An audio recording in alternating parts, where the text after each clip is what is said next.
Seattle has become such a wealthy city, and we really have got to work on some of the basics.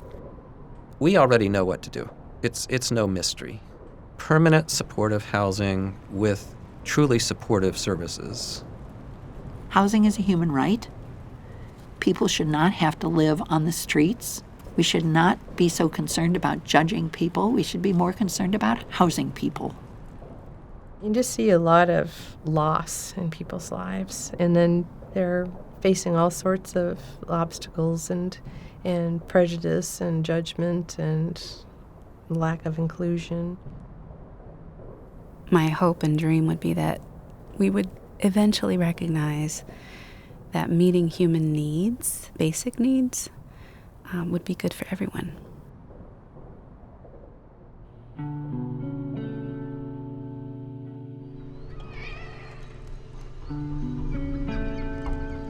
One of Seattle's first roads was Yesler Way, once called Skid Road, made by workers for Seattle's entrepreneur, sawmill owner, Henry Yesler.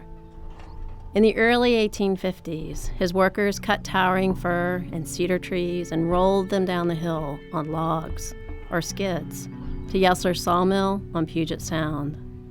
Skid Road became synonymous with people rolling downhill into poverty and homelessness.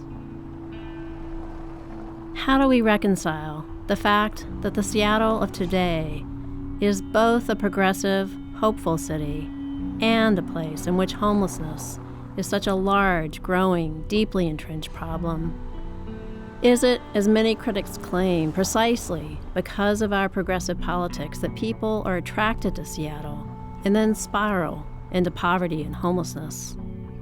Or is it, as other people say, because of the greediness of large, Seattle-based corporations and our city's concessions to them? Maybe it's a bit of both. Homelessness is a wicked problem, meaning it's complex, multifaceted, causing a high degree of conflict, because there's little agreement on its causes, much less its solutions. Here's what people who have worked and lived at the intersection of health and homelessness in Seattle have to say about what they see as the main contributors to homelessness. People have preconceptions about what a homeless person looks like, what a homeless veteran looks like, right?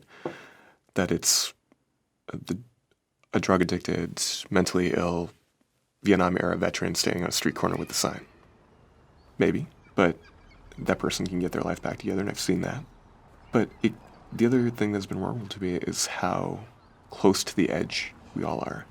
That the people I've cared for have been, all of them, certainly have been soldiers, sailors, veterans of all kinds, right? But they have been real estate agents, small business owners, cooks, priests, actually nurses, social workers. What leads to homelessness is typically a crisis of some kind, and none of us are immune to a crisis. The loss of a family member, a health issue. And these are the things that I wish people could see, that we are so much closer to the edge than we think, but that if we live in a society where if somebody falls over, there's somebody willing to help them stand back up, we are going to live in a better place. This is an investment in our people, and that's important. When somebody says, I think the reason that there's so many people dying on our streets is that we are too generous, I don't see any evidence of that.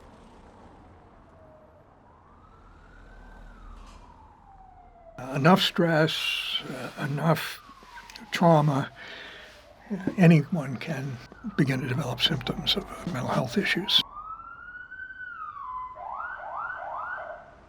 And my time at the hospital working with folks who are homeless and mentally ill, I realized that if we can't bring some level of peace to our neighbors on the streets in our communities, there's no hope for us being a more peaceable presence in the larger world. We need to learn how to be peaceable and healing at the most fundamental levels of our common life, as families, as neighbors, as cities and towns. The state reports that 35,000 people in King County become newly homeless at some point.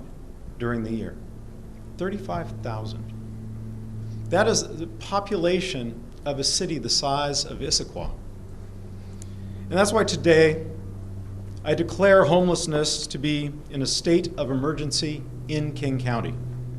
On November 2nd, 2015, King County Executive Dow Constantine and Seattle Mayor Ed Murray declared homelessness an emergency and called on the federal and state governments to take more action on affordable housing and mental health and substance use disorder treatment.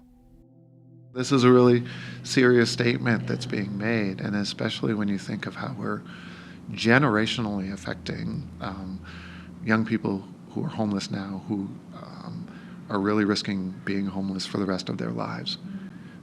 We were homeless when I was young. We were couch surfing. We were borrowing heavily on the grace of our neighbors, and we found a path out of that. I'm worried that the way our system is drifting, there is no path that we are creating intentionally out of that. Dr. Danielson also spoke of the suburbanization of poverty in Seattle and King County as many people are forced to move away from the urban core, where health and social services are located, but where there's a lack of affordable housing. This has been a state of emergency for years because we've been dealing with this for years. Anytime you have homelessness in your city, something is just basically wrong with what's going on, because that is, to me, such a basic human right, no matter, where you're from, what drug you've abused, what your past history with the law has been. It's like that to have that in your city at all, I think, to me, just speaks volumes of something is just basically wrong in how we are organizing the city. So, I'm hoping, again, that there won't be just little pots of money, but that people will really step back and think not just about let's clear these camps out, but where are people going to go? Where are they going to get decent housing? And what support do they need to stay in it? We have a state of emergency now, but what I associate with a state of emergency is tents go up on the courthouse lawn, if there's been a flood or a hurricane or something. And we're calling this a state of emergency, but it doesn't seem that we're really genuinely treating it like we would if it was housed people who were in this situation. We would be responding very differently. In the midst of a crisis, we see structures emerge that are what we've been longing for. That things that bring people together into genuine community, things that recreate a civil society like I think we used to have better in this country. Those can emerge in responding to something that's a crisis or an emergency, like it really is an emergency. We know that health issues both cause and prolong homelessness. Significant traumas often precede and then complicate the experience of homelessness. The chaos and exposure to violence that accompany homelessness worsen any pre-existing mental and physical health problems and contribute to the emergence of new ones. One thing that I remember the most is when you would be coming off of like an opiate or something and you're very physically ill, you're emotionally ill, and really know exactly what you can do to make that better, but you just don't have the resources to do that because of whether or not you burned all your bridges or you just don't have the energy. Eric was homeless on the streets of Seattle for 8 years as a teen and young adult. He became addicted to heroin, contracted necrotizing fasciitis or flesh-eating bacteria, which almost killed him. He ended up at Harborview Medical Center, our area's Level 1 trauma center, and our King County Safety Net Hospital, where he was in a coma for a month and then went through extensive rehab. He credits the doctors and nurses there for saving his life and putting him on the path of recovery and to becoming a nurse. He works as a street outreach nurse on the same Seattle streets where he had lived. There was many times where I would wake up like on a church stoop or something, and it's just The dawn is starting to come up. It's raining a little bit, but it's freezing, and you're in a cold jail blanket that's soaking wet on the concrete, and your bones are hurting. You just don't really even care about getting up. You're okay with just sitting there in that moment because you can't do anything else. That feeling of losing all hope, but just kind of rolling with it, is a very hard place to be, and it's hard to actually see a way out of it at that point. I remember telling the nurses at Harborview who did the triaging that we would see anybody, and by making sure that I saw people who no one else would want to.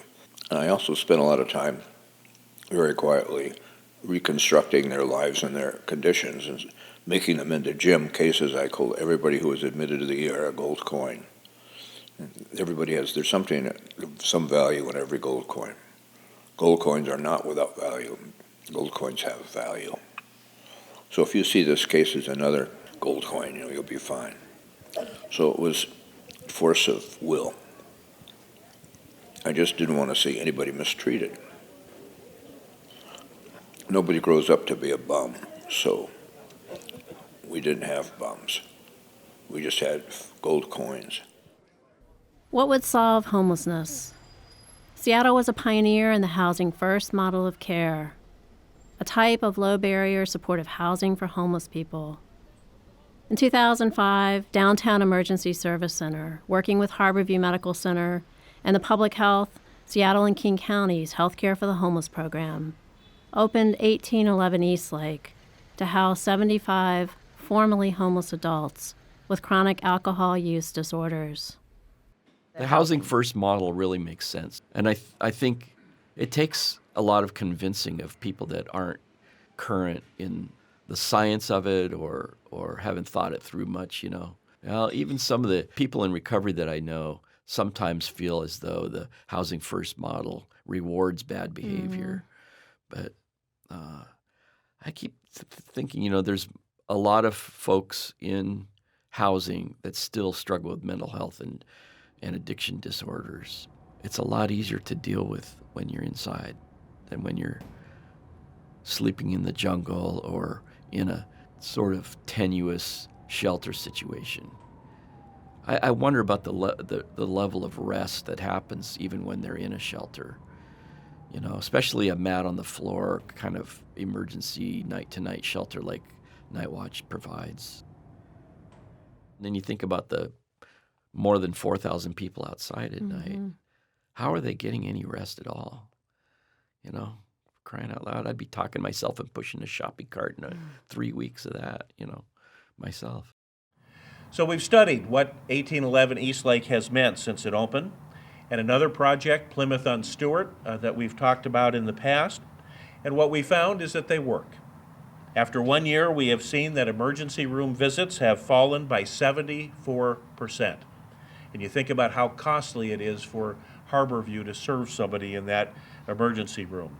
Visits to the sobering center have been nearly eliminated. They've been reduced by 96%. And we've avoided $3.2 million in health and other service costs by opening this building in Plymouth on Stewart. Housing first, and housing with the medical model in it research has shown it to work. 1811 has shown it to work. It's giving a stable place to stay without any strings attached then opens up the opportunity to address some of the larger issues. Crystal, who's Native American from the Makah tribe, was homeless as a young teen. As an adult, she vowed to become the type of caring and competent social worker she had needed in her childhood. If somebody is transient and you can't find them and you spend the majority of your time trying to find them, it's inefficient use of resources and time, and that person gets progressively worse health-wise, just based on the instability and then not getting the access to care.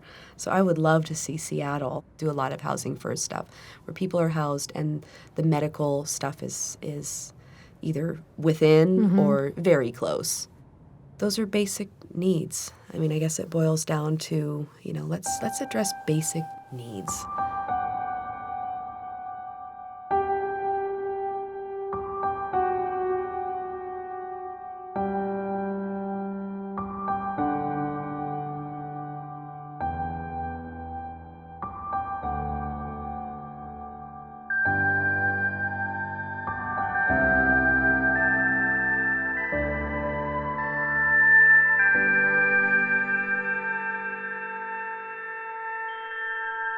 My hopes for the future is that we are going to be able to create within our state of Washington, a more equitable tax structure, one that will provide monies to address issues of energy and preservation of our beautiful environment and ecology here, to make education available to every child, regardless of their economic circumstances, to allow every woman who's pregnant to get the best prenatal care. Those are the things you do to prevent homelessness in the long run. In terms of Seattle, we need to make sure that we elect local officials who are going to respond to social needs as opposed to the designs of the Downtown Seattle Association, which has, I think, an inordinate amount of power. And we need to counter that with grassroots organizations that represent the needs of working folks.